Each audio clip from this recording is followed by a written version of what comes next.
So, amen. Well, another week, and we're excited to be with you. So, well, last week I started this journey talking about the 4 things that help you defeat fear, worry, and anxiety once and for all. Talked about why we have fear and anxiety and worry and what we're to do with it. Today I want to talk about having faith over fear. Have you ever done one of those trust falls before? Yeah, some of you in this room. Get a group of friends together, they stand there, you turn your back and you lean back and hopefully they catch you. I've seen ones where they actually get up on a ladder. Now that's real confidence and trust in friends. But let's be honest, most of us don't have that level of trust in people or in things or in yourself, or even sometimes that level of trust in God. And the reason why I think that we don't have that level of trust is because we've all had experiences where trust has been broken. And what happens when we have a broken place of trust in a relationship, it has this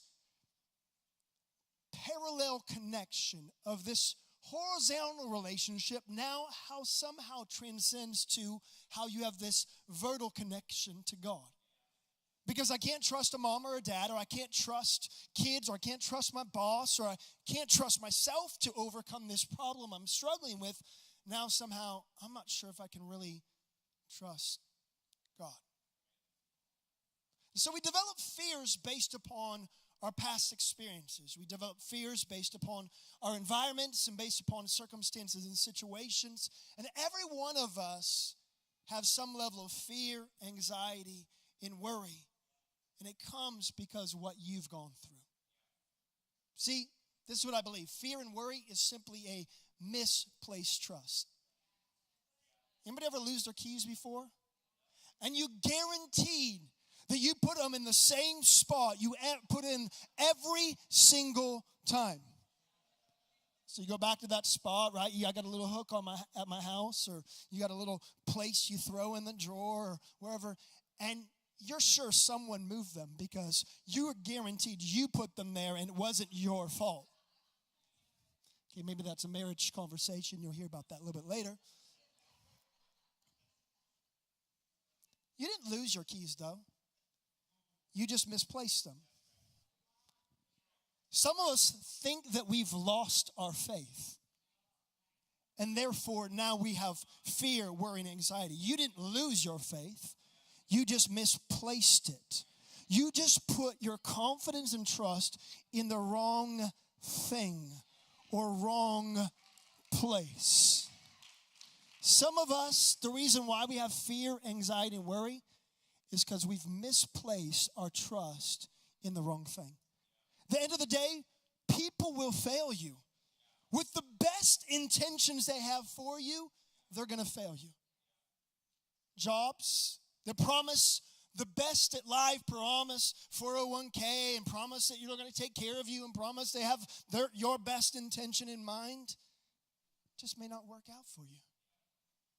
And if we understand that fear and anxiety and worry are simply your response and my response because I've put my trust in the wrong thing, we can regain confidence and overcome fear, doubt, and unbelief. We can overcome all the anxieties that try to plague us when we recognize, maybe like those keys, I just misplaced them. I didn't lose them.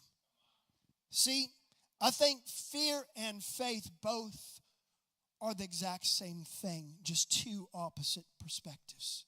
What do I mean? Is when you have faith, you have that feeling on the inside. You have energy, you have excitement, you have passion. Like, man, we're going to change the world. We can do anything. Nothing's impossible for me. And when you have fear, you have that same kind of energy, just the opposite direction.